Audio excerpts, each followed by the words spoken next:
Varun sir ये कह रहे हैं कि मेरे पास KRN हीट भी मैं शामिल कर सकता हूं अगर आप बोले तो। इसके चार्ट स्ट्रक्चर्स क्या बता रहे हैं अभी? जी। देखिए, केरन हिट की अगर बात करें संदीप जी, तो काफ़ी अच्छे मोमेंटम में था और करीबन आप देखेंगे तो जो स्टॉक यहाँ पर जनवरी अप्रैल के अंदर करीबन 915 वाला स्टॉक था, वो करीबन 1400 के जोन यहाँ पर गए थे।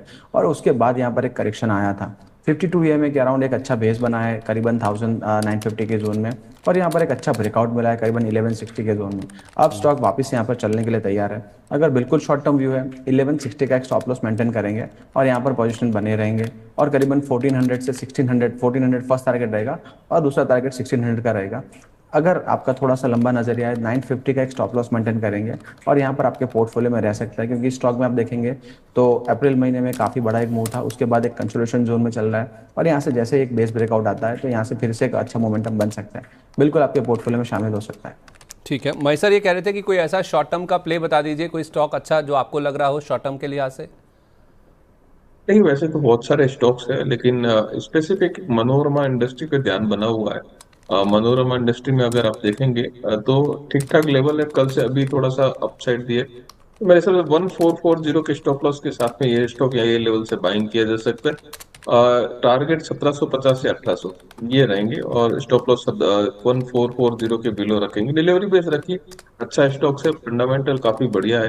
तो मेरे हिसाब से अगर आपको पोर्टफोलियो में शामिल करना है तो ये स्टॉक्स है। दूसरा स्टॉक्स है इलेक्ट्रो धर्म भी है, वहां पे भी एक अच्छा मूवमेंट बना हुआ है, 1200 के लेवल या 1180 1200 की रेंज में बाइंग की जा सकती है। और अगर ये स्टॉप लॉस की बात करेंगे तो थोड़ा यहाँ पे 7-8% बिलो स्टॉप लॉस रखिए। पर साइड में यहाँ पे भी मेरे हिसाब से कम आपको 15 से 20% अपसाइड मिल जाएगी। तो ये दो स्टॉक्स है जो पोर्टफोलियो पिक के जैसे आप ध्यान में रख सकते हैं। थोड़ा लंबे नजरिए के यहाँ से रखे तो ज्यादा रिटर्न दे पाएंगे। ठीक है सर, मनोरमा इंडस्ट्रीज तो आपने बोला 1440 का स्टॉप लॉस, 1750 1800 के टारगेट होंगे। दूसरा जो नाम आपने बताया सर वो स्टॉक बताएंगे कौन सा, क्या नाम बोला आपने? अ, एक तो मनोरमा इंडस्ट्री बताया, दूसरा इलेक्ट्रोधर्म बताया जो 1200 के करीब करीब चल रहा है। 1180 से 1200 की रेंज में बाइंग की जा सकती है। स्टॉप लॉस 1120 के बिलो रहेगा और टारगेट जो है यहाँ पे भी लॉन्गर टर्म का टारगेट रखेंगे तो मेरे हिसाब से 1450 से 1500 ये रेंज यहाँ पे भी अगर मीडियम टू लॉन्गर टर्म रखें, 6 से 12 महीने का व्यू, तो ये इसमें भी आराम से आपको मूव देखने को मिल सकता है। दो स्टॉक्स है, फंडामेंटली ठीक लग रहे हैं और मेरे हिसाब से यहाँ पे एक बाइंग अपॉर्चुनिटी है और पोर्टफोलियो पिक के जैसे इनको यूज किया जा सकता है। तो वह कितना व्यू रखे सर, मीडियम टर्म के लिए है ये या लॉन्गर टर्म के लिए है? देखिए, कम से कम रिटर्न के परसेंटेज के साथ 6 से 12 महीने का व्यू रखे, हो सकता है कि शायद इनको जल्दी मिल जाए, लेकिन इतना तो व्यू एटलीस्ट रखना चाहिए।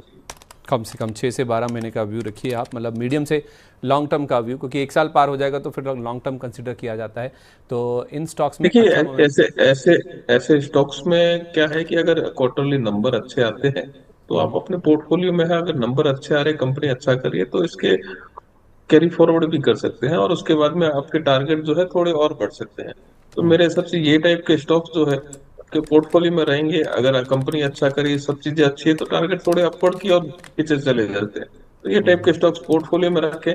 थोड़ा मार्केट अगर अपॉर्चुनिटी देता है, थोड़ा और लोअर लेवल में ऐड करने के टाइप के स्टॉक्स है, तो यहाँ पे ये स्टॉक्स में फंडामेंटली काफी चीजें अच्छी है, तो मेरे हिसाब से होल्ड किया जा सकता है। इसके लिए मैंने बोला कि मीडियम टू लॉन्गर टर्म, अगर चार्ट स्ट्रक्चर बोले तो अगर मीडियम टर्म तो 1260 1270 ऐसे में टारगेट बोल सकता था। लेकिन ये स्टॉक्स मुझे लगता है कि कहीं ना कहीं पे फंडामेंटली ठीक है और मीडियम टू लॉन्गर टर्म रखे जा सकते हैं। ठीक है।